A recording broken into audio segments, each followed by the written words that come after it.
Hello, everyone. Welcome to the 365th episode of Constructed Criticism. I am your host, Mason, joined by my calendar-obsessed co-host, Abe. Abe, how you doing? I think it's kind of unfair of you to call me calendar obsessed just because before the show I brought up that, if you listened to an episode of CC every day for a year, you'd be caught up. I mean, not including the episodes that'll come out, but like this marks that. Like, it's just 365 days, man. You have one episode for every day of the year. If you start right now, you'll catch up, to us in a year, and then you have some new episodes to listen to. It's beautiful. It's the perfect cycle. Yeah, by May 24th, 2022, you would be listening to this all over again if you were inspired by inspired by the episode number. Or you could not. You could just listen to us every week. We appreciate that too. Yeah, it would be weird to go back and listen because, some episodes are kind of timeless and some are very time sensitive. There are episodes like what to play To us every week. We appreciate that too. Yeah, it would be weird to go back and listen because, some episodes are kind of timeless and some are very time sensitive. There are episodes like what to play at the GP this weekend during, cons of Tarkir standards. So it'd be an interesting experience for sure. But it's so awesome for us to reach such a cool milestone. Doing 365 is a really, really cool milestone. It was really cool when you pointed that out to me. And I'm really excited for us to have reached this point and to be doing that. What I'm also excited for, though, is talking about our always improving. It's the point of the show. And Abe, how did you improve this week? I have been digging into this book that's been sitting on my desk for like a long time now, probably like 3 or 4 years, called How to Be a Brilliant Thinker by Paul Sloan. It was like a book that one of my professors at community college recommended to me, and I think actually signed some things out of for the class. So it's more of like a get it than a recommendation, working on the process and the way that you like are handling information and thinking laterally, thinking analytically, solving problems, memory tricks and things like that. So I've been taking it like a chapter at a time for the last couple days because I would like to be a brilliant thinker, and I think it's never a bad time to read these things and be like, oh yeah, I do that, or oh, I don't do that enough. Really just work on thinking with the brain. Yeah, that's How about you, Mason? my always improving moment was making sure to give myself some time to enjoy stuff and do things. Specifically in Magic, though. We talked about before how I've been trying to work recently on finishing stuff and trying to be on top of things, and also, I got some 1Ks and stuff probably coming up here soon, and, lucky enough to be in that kind of situation. And just wanted to, play some Magic that I enjoy and do stuff like that. So I got the cards for As Foretold in Modern. I just got that, and I got the cards for As Foretold in Modern. I just got that, and I just actually arrived in the mail from Oasis Games today. The inverter stuff for a Modern inverter, because I loved Pioneer inverters so much, and I have all the cards for the Modern one minus a couple Shellback Isles and small stuff like that. So I just ordered it because it's I don't even play with these cards. I'm not really a Remand, IOK, or Thoughtseize gamer. I don't do that kind of stuff very often. So it's I can just get another deck and have something kind of fun to play and enjoy it, So often it gets caught up in what's the optimal thing to play and what is the best thing to do. And funny enough, this kind of ties into our main topic today when it comes to deck selection and stuff like that. But sometimes, the right choice is just the thing you're going to enjoy and have the most fun with at that point. And I was trying to make sure to do that and keep that in perspective. So Yeah, it's always a huge bonus too when you can just be picking up a bunch of staples that you'll need for formats and it's not like you're never gonna cast a Thoughtseize or an Inquisition or even something fun at your Modern Weekly or whatever. It feels good. Yeah, it definitely feels good. It's exciting, and it's one of those things where I owned those expensive cards like you talked about, and so when the time came to get the cheap ones that I didn't already own for Inverter, it was $20 basically to get everything I needed for the deck. And it's kind of cool to have that sort of experience and things like that, and it's one of the cool parts of having stuff and being able to pivot around and whatnot. So it's kind of fun. It's I get a new video game for $20 or whatever, so that's exciting. Yeah, man, that's really cool. I haven't actually, I don't know that there's going to be weeklies near me yet. I haven't really looked into that and found anything out. The one place I was considering going to, I haven't heard anything from. I think they said they might announce something this week. But I did, after getting vaccinated, get to play some Cube Sealed with some buds of mine I hadn't seen in, a pandemic. So I a pandemic. So uh, we played some round robin cube sealed, and that was awesome. Paper Magic's so good. If you have been waiting and you're like, am I even gonna like Paper Magic anymore? Of course you're gonna like Paper Magic. It's the best thing. It's so good. It's really good. It's really fun. It is so satisfying to see the light leave your opponent's eyes.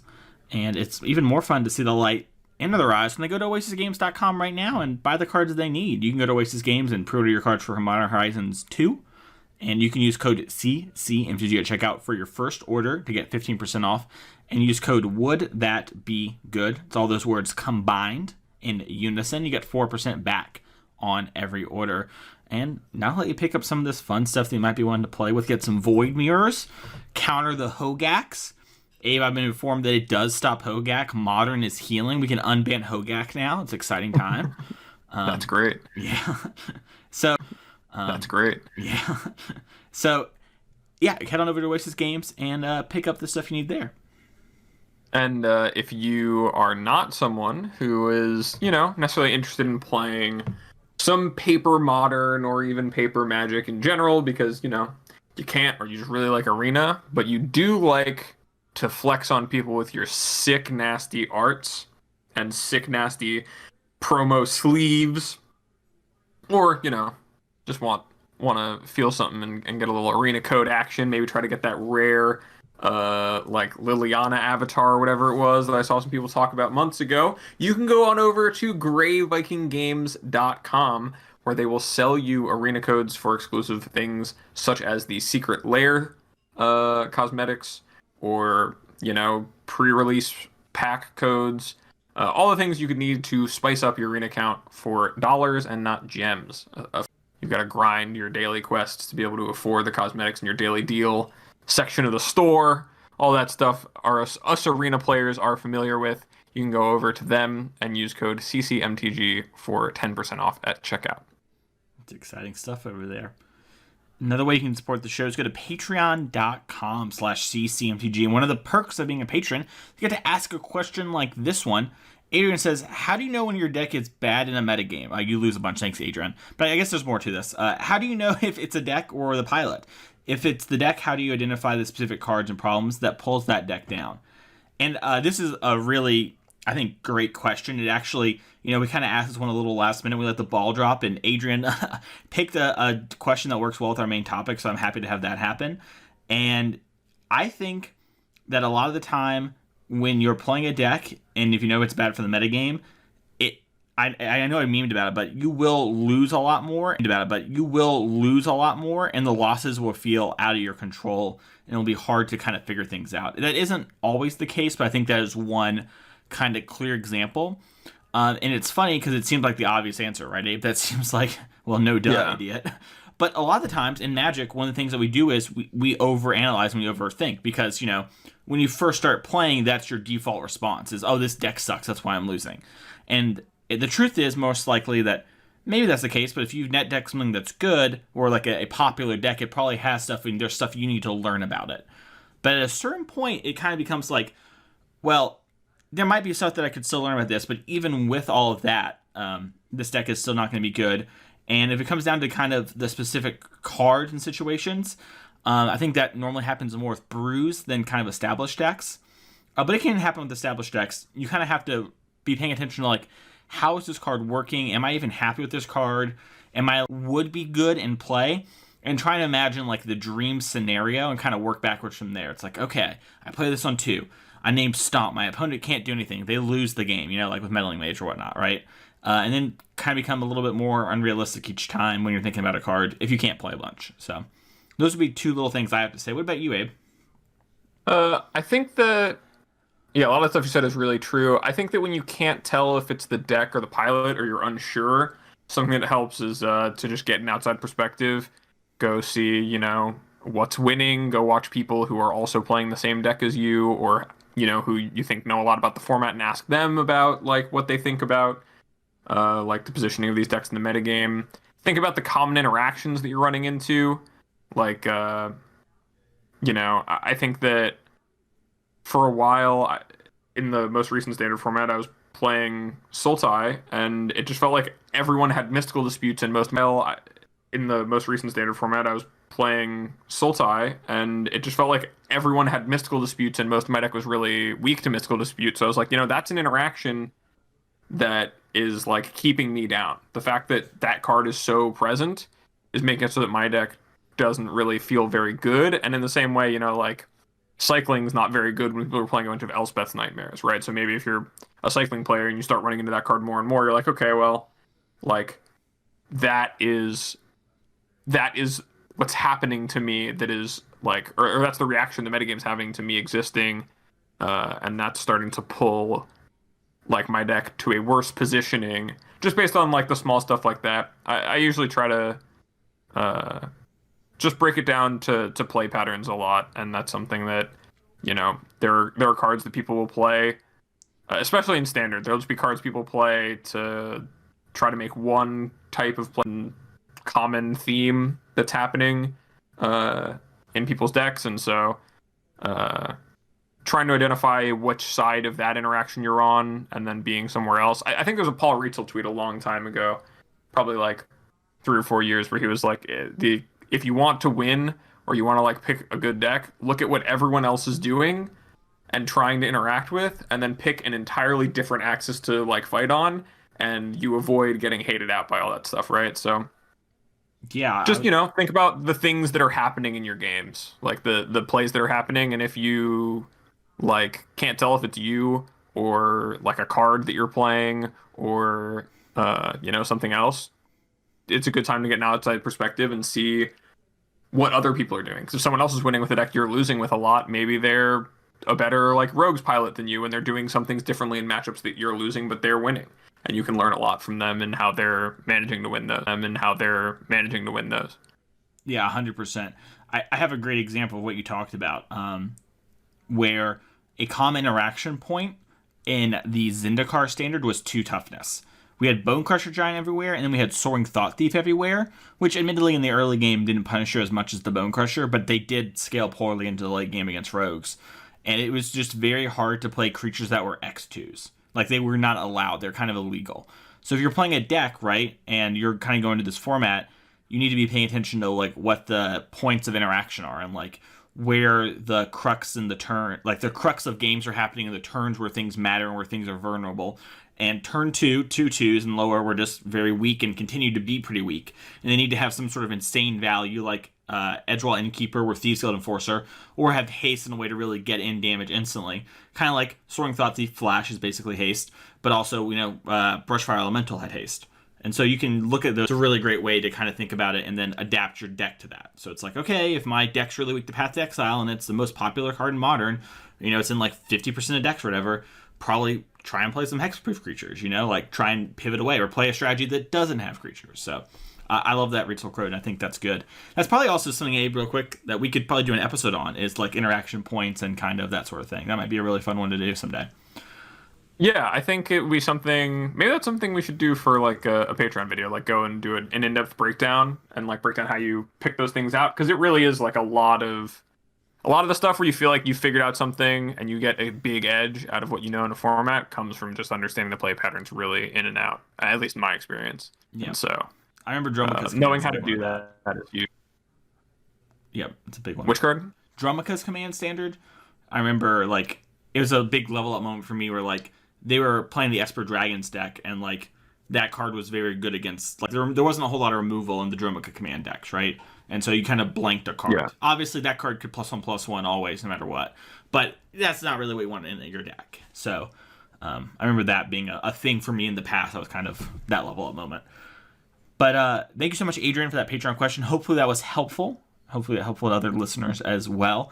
And we're actually going to be talking about deck selection today. So we're going to kind of go more into this. So if you felt like maybe we skipped something, it's probably because it's going to be as part of our main topic.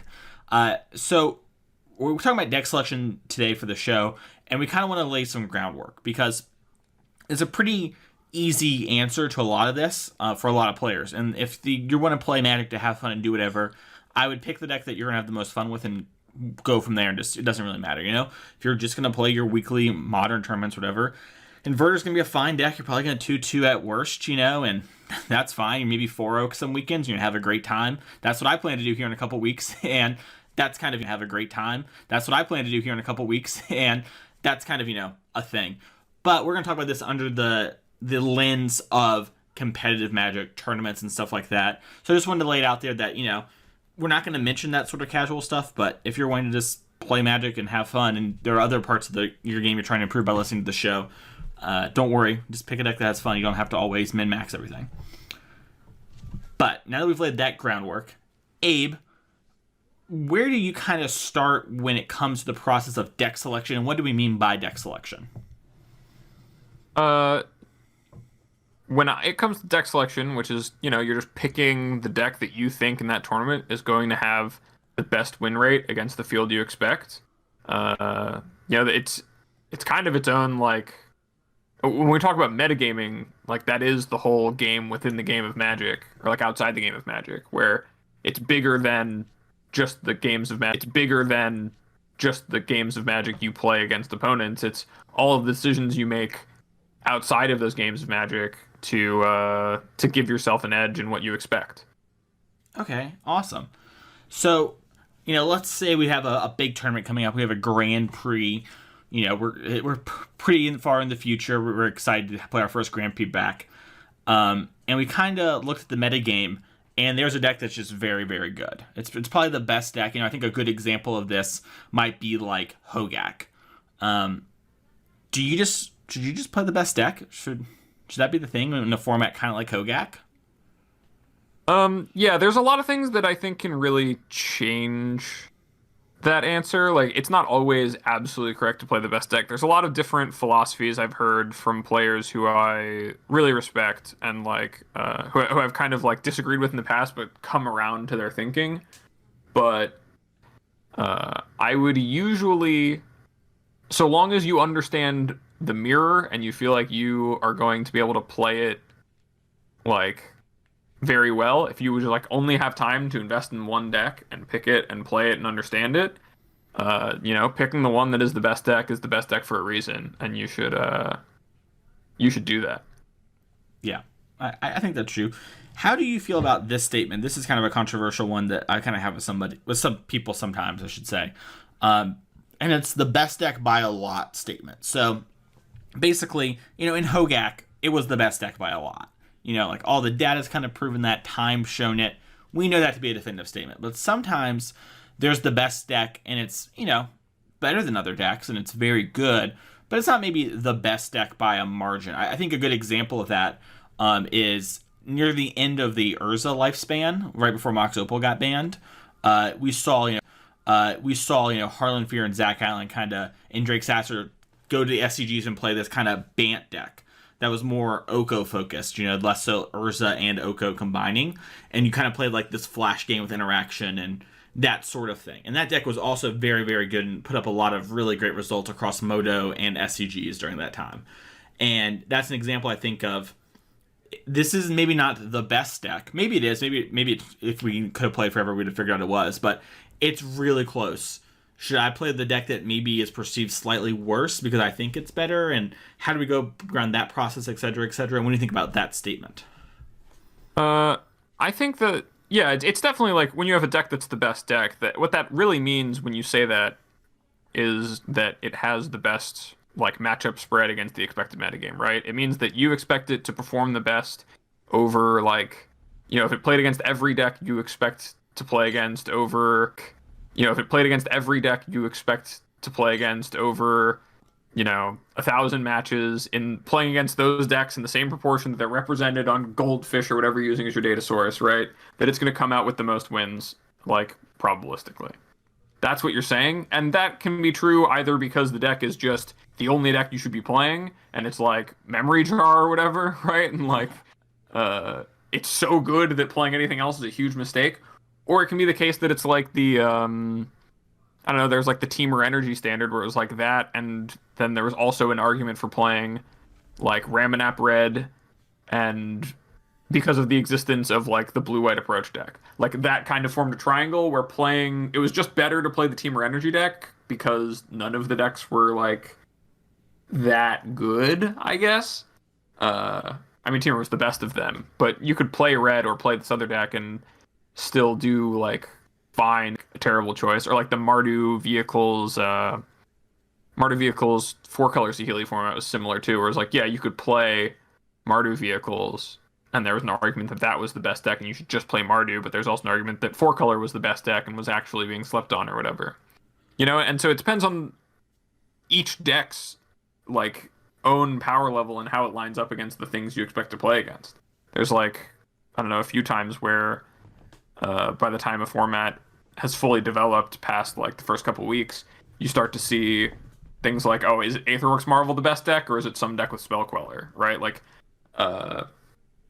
it's not always very clear that the best deck is the best deck by so much that you should just play it. I think there kind of like has been a big conception for a long time that that's just how it works, because I think a lot of best decks were like that, but it's definitely not always correct. Yeah, yeah. Especially, I think if you have a lot of debate and stuff over it, especially among like the highest levels of competition, there's probably some really good arguments and merit to being like, well, you can get away with this and it's fine. Like even if it's not like looked back upon as the wrong thing. I honestly, and this is a moment for us to really kind of get in the weeds about this. I honestly have gone back and forth a lot on this over time, and I think it's really format dependent.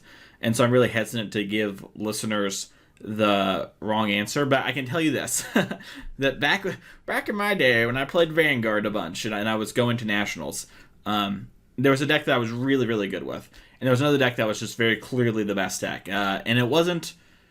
I wasn't sure by enough. It wasn't like Hogak where it was so much better, but I remember hearing Jerry Thompson say, "Play whatever deck it was in the standard at that time. You don't want to be on the wrong side of history." And I thought about that statement a lot, and I think about it a lot actually. As time goes on, and is that true or not, and how do I feel about that? But I think there is something to be said about like you don't want to look back and realize that you made the wrong choice. So it's very easy to pick the best deck, right? We're like the quote unquote best deck because you don't want to look back and be like, yeah, it was Team of Reclamation weekend and I played Jund Sacrifice. You know what I mean? Like you don't want to be caught in that sort of situation. And so I'm kind of curious to have a conversation with you about this because I'm unsure still, like how exactly to go about it. I really have to feel it out for every format. There are times where I feel like I give the advice of, don't be on the wrong side of history. And there are other times where I tell people, hey, like, you gotta take a chance. I think that deck's totally reasonable. And you should go for it. And kind of funny enough, you and I had this conversation. I was about to say a couple days ago, but I think it's been 2 or 3 months now. Time's flying. Where we talked about SCGs and opens, and we were talking about the leaderboard and whatnot. And when I was going into the weekends, trying to catch up to get placed so I could have buys for next year, or I guess this year technically, that's how it worked out. But when I was doing that, my goal, or my line, I should say, was always to play a reasonable deck. So it wasn't always to be on the right side of history, which is kind of a weird thing. It was kind of more like, if I told, Matt Dilks that I'm playing this deck, is he going to make fun of me, behind my back or in person, like, am I going to get made fun of? And I want the answer to be no. And it's not like a social thing. That's kind of a way to describe it to you all. But it's kind of like, did Mason make a reasonable choice? Would others agree this is a reasonable choice? I didn't do something silly like play Niv Magus combo, right? Like, I made reasonable deck choices that can compete at a tournament, and you would not be surprised to see them in top 8. And I've had success with both of these, On the wrong side of history thing, I lost in the finals. Is the one we lost in the finals. Is the one we lost in the whole weekend. And I've put up a lot of really good, strong, consistent results just playing strong, consistent decks, even if it's not the best deck all the time. So that's a really long statement, a lot to unpack, and I'm curious to hear your thoughts on it. Yeah, I have a lot of thoughts about like best decks and stuff, but before I get to those, I just want to share like, I don't know, kind of similar anecdote to me about like the right or wrong side of history. There was this one weekend, it was SCG Cleveland. Yeah, I think it was Cleveland, and I was like the morning of thinking between playing this dredge deck that I talked to Oliver Tomiko about a bunch, or playing like a humans list that I'd really workshopped and like felt really comfortable about like all the numbers, and I really liked based off of like the moto lists and the data and stuff. And it was like I could have lined myself up to was kind of like falling off at the time because it wasn't doing anything broken, but it was actually pretty decently lined up against uh like Arclight Phoenix and Dredge if you were built to consider it. And a lot of the decks that people were playing to beat those. So like you were good against Jund and you were good against like Black Green Rock because humans was pretty favored in those matchups. Um and it was a thing where like, yeah, I could play what is like one of the best decks, but because at that time the best decks were so close to each other, you know, like there wasn't really much difference between playing Phoenix or Dredge if they were, you know, like there were maybe a few like tenths of a percentage off in win rate at the time, and like humans was a little bit further off, but still a tier 1 deck. Like it's hard to say that you shouldn't play that. But then there are other times where, you know, should you be playing Rally the Ancestors at that time when it was literally just the best deck, or should you be, you know, should you be playing Rally the Ancestors at that time when it was literally just the best deck, or should you be playing some 3 or 4 color mid-range pile because you like it and you like are just going to ignore the Rally matchup basically? Like, no, you shouldn't do that just because the deck like seems fine and is in like one of the other quote unquote playable decks. It's so much worse. And it's really this like it for me it's a balancing act of these philosophies that I've kind of been like handed down from talking to players who I respect a lot. And one of them is one that comes from Jonathan Skenik, where he was like a long time ago during like the Fairies format, he had a conversation with someone who he respected at the time, where they were like, yeah, I mean, really, you should just be playing the best deck at that time, Fairies.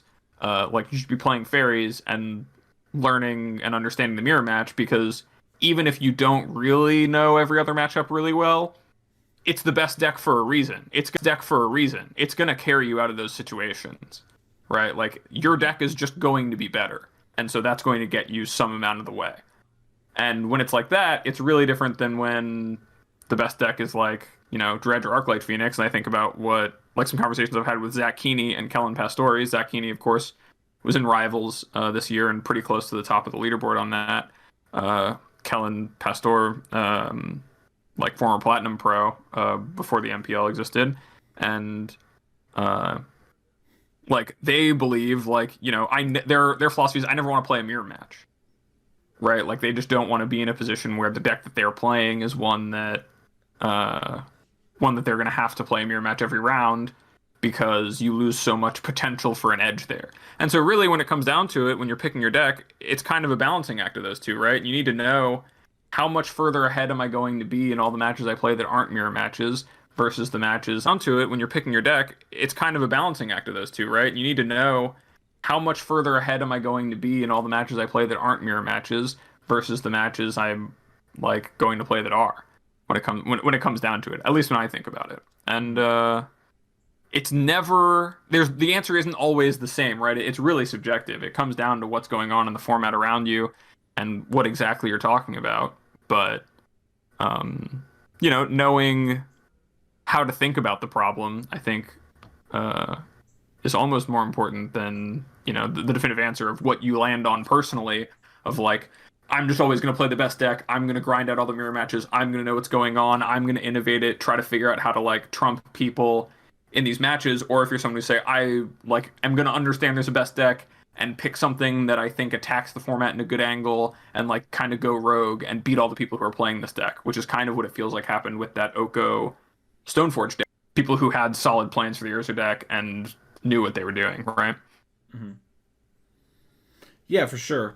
It is. I think, you know, I've been thinking about it a lot, and I do think about it a lot. And I think the correct answer is what you said there, where you kind of have to understand and know both thought processes and both kind of thinking behind these sort of things and the philosophy and whatnot, to then kind of figure out in the moment what's right and know when to, you know, pull the trigger. And there's the famous Andrew Ellenbogen quote of like, being good at Magic is basically coming to conclusions with never having enough data. And deck selection is one of the few things in Magic, I think, where we have a lot more data than on most situations, just because often, especially with things preceded this best deck, you get a lot of games played, even though it's almost never really enough to have sort of definitive statements on. So I think that's super important. I do kind of want to touch on some of the things that you mentioned there. You know, I think that one thing that to have sort of definitive statements on. So I think that's super important. I do kind of want to touch on some of the things that you mentioned there. And I think that one thing that sometimes happens during these conversations is that people psych themselves out a little bit too much, especially when they think about things like the mirror match. And they're like, oh, I don't really know the mirror match. I don't have time to practice it. Da, da, da, da, et cetera, et cetera. Well, how, like, I can't play this deck. I just can't be playing mirrors all day. I just won't figure out the Hogak mirror. And it's kind of funny when you look back on all the data for all the best decks. In more recent years, we've gotten better at it as a community. But often, decks that are the best decks by a lot and known still don't make up more than 50% of the room. They're often 30 to 40%, and the most outlying example is actually Oko back at Pro Tour Eldraine, Abe, where it was 61% of the metagame if you combine Sultai and Blue-Green, which are very similar decks. You know, Sultai splashing for a couple hate thoughts for that, right? But I think that's really telling when you think about the sort of events you're going to go to and you're going to play at, right? Where if at the Pro Tour, where at the time, you know, it was still the Pro Tour, still well-respected, et cetera, like, people are incentivized to do really well. They want to compete. They want to win those things. And we saw, you know, people still not show up with the kind of the best decks as much. And I think that basically you need to be realistic about how many times you're going to actually play the mirror, even if you're winning the tournament. You know, it's funny. Sometimes what people will say in response to this, Abe, is they'll be like, well, you know, that's all well and good till you get to the winner's metagame. And at the winner's metagame, you're going to play a lot more mirrors. And it's true, in theory, if it is the best deck by a lot, you will play a good amount of mirrors. But 15 rounds in a big tournament, you're going to play against any deck, you know, in a format like Modern, for example, once, maybe twice. And if you win the tournament, maybe 3 or 4 times it was the best deck on the weekend on average. 15 rounds in a big tournament, you're going to play against any deck, you know, in a format like Modern, for example, once, maybe twice. And if you win the tournament, maybe 3 or 4 times it was the best deck on the weekend on average. You just don't normally play against the same thing a whole bunch if the format's healthy. So I just think that needs to be kind of talked about. Do you agree with that statement? I know that I have a lot of controversial opinions on this stuff, so I'm curious to see where you fall on this stuff, because sometimes I really get into people and they argue that's not the case, but I think data says it is. So it's weird. I think it's funny you bring up that Pro Tour, because that Pro Tour, a couple of interesting things happened where, because the Oko deck was so much better than everything else, like the Blue-Green or Sultai Oko decks, there was some weird stuff that happened where, like, I don't know, people who weren't playing those decks obviously got eaten up because it was the best deck by a lot, right? Like, and the deck kind of will carry you if you were just able to spend their time focusing on the mirror matches and doing that. But there was that breakout, like, sacrifice build, right? Mm-hmm. The Cauldron Familiar deck? Yeah, and that deck was like, oh, this is actually the best win rate deck, and is the only deck that really competes with these food decks. And, you know, that was something that came to be because they didn't say, well, you know, we'll just focus our time on, like, playing Oko decks and, like, winning with Oko. They said, you know, it's not gonna be that hard to figure out, like, a playable build of, like, the Oko stuff. I'm tired of playing these Oko mirrors.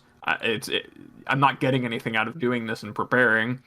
I'm just going to, you know, try to beat it. And if I come up with something that beats it, then I might just crush it. And they did.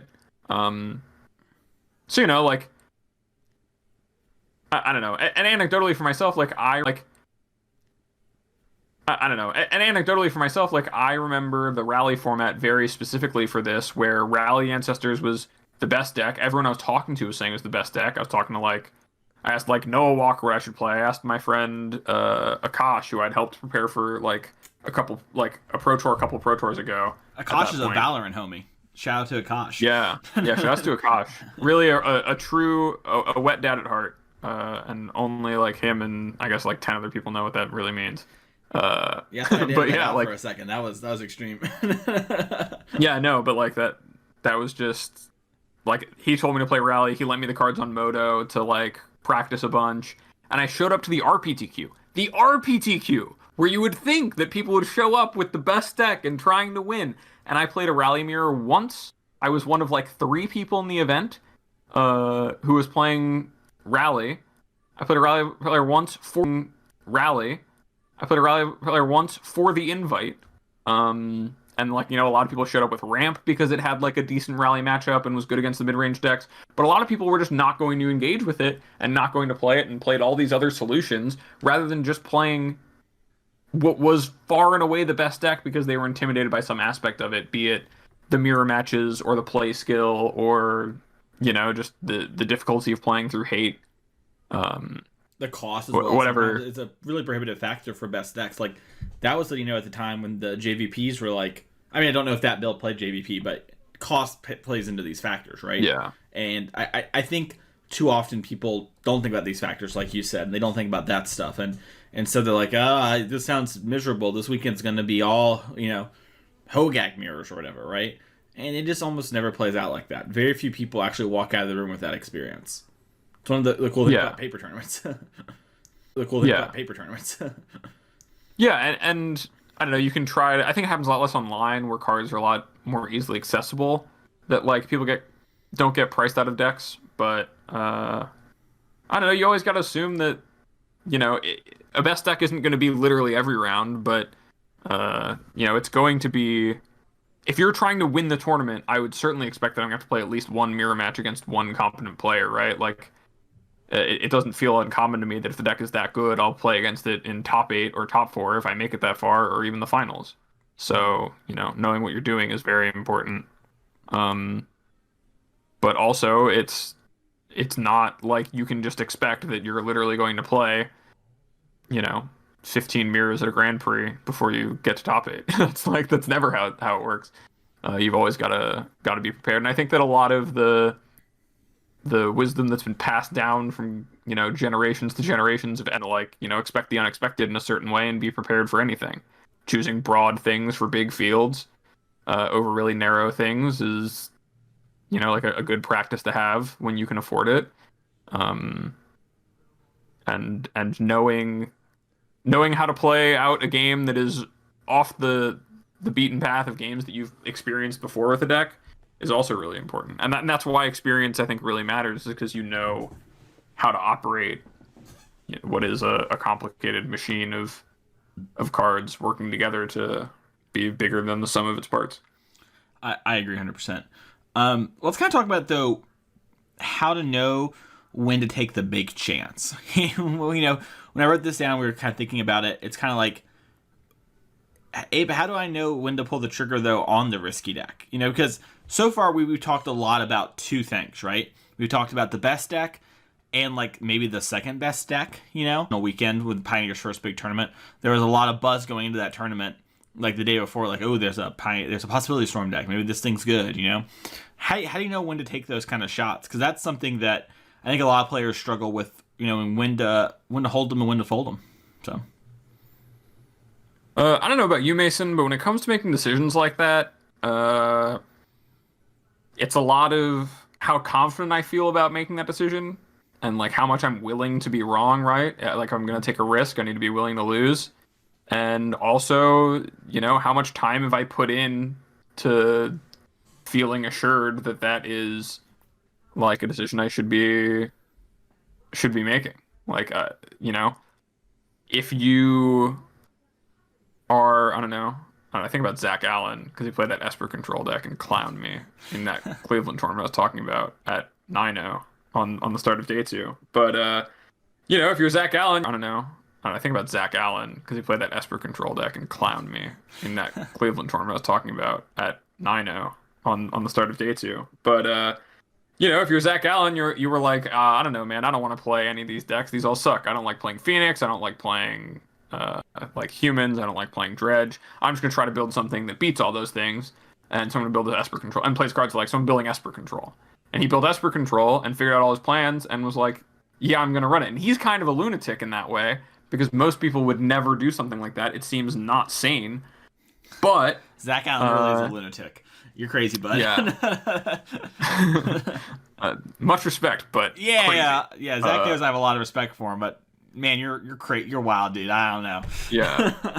But if you are someone who has put in a lot of time on like, a standard idea you've had, like I bet the first person to play like the Naya Fury deck in the recent standard, like You know, they were like, Fury in my Nia deck seems kind of weird, but I'm trying it and it's feeling good and I'm winning with it and I like where I'm at in these matchups that I've played and I like kind of like how it's playing out. Like I'm gonna take the risk and play it in this SCG or in this PTQ or whatever. It's like, you know, do you feel comfortable with it? Because ultimately, it is about making a good decision with imperfect information, and you know, you've really got to trust your gut and go with your experiences. I know that like Zan, Another madman. he also a madman. He at one point, it was before he lost the finals of GP Paris by missing bricking multiple collected companies to lose, but he had like broken the format, and he was like, I had to be so sure I had broken the format. I was playing 8-mans on Moto all day, and because those were the best place to like find competition at the time in this era of Moto.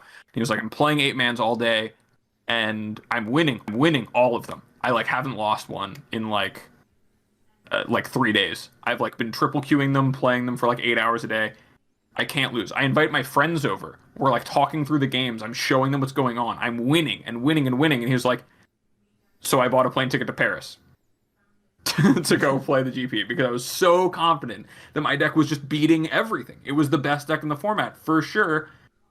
And I don't expect anyone out there who listens to this, and if you do, more power to you, to go through that much work and that much process to determine that they have discovered the best deck, or even to get, you know, be that fortunate and that bright to like figure it all out, right? And have that opportunity to feel that much confidence and have it work out like it did for him. But, you know, I don't think Zan would have gone if he didn't have all of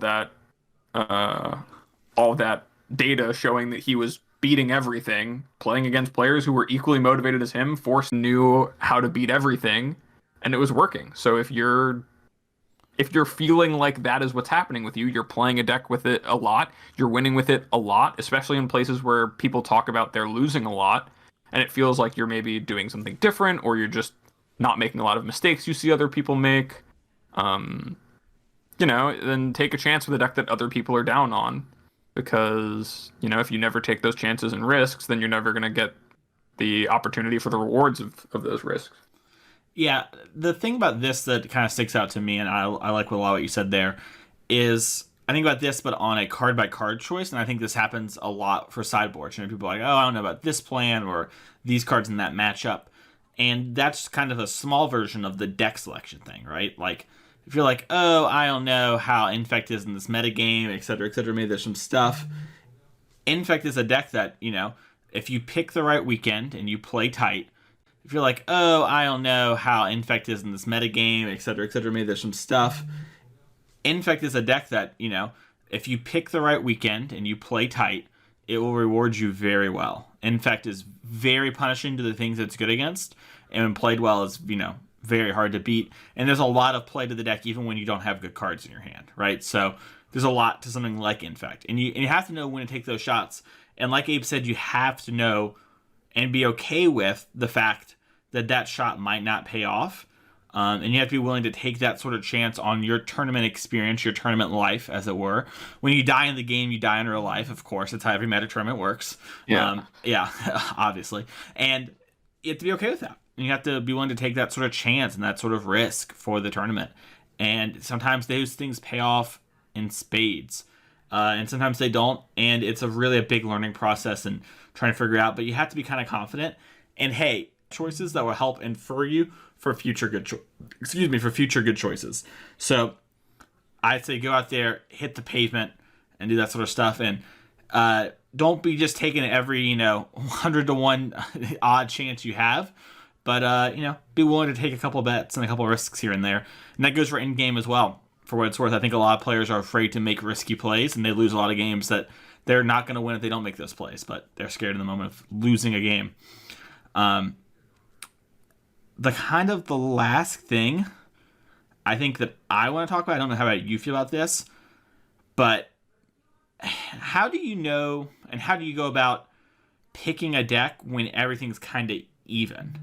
You know what I mean? When like we have a really healthy metagame, it's really balanced, and all things are kind of squared up.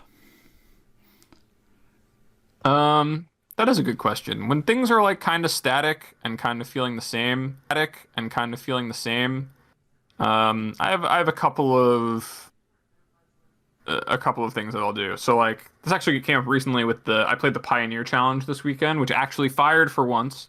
Let's go. Uh, Probably because of the showcase being like 12 hours later or something. But I hadn't played Pioneer in a long time, and I didn't know what's going on in the format. So I asked my friend Kellen.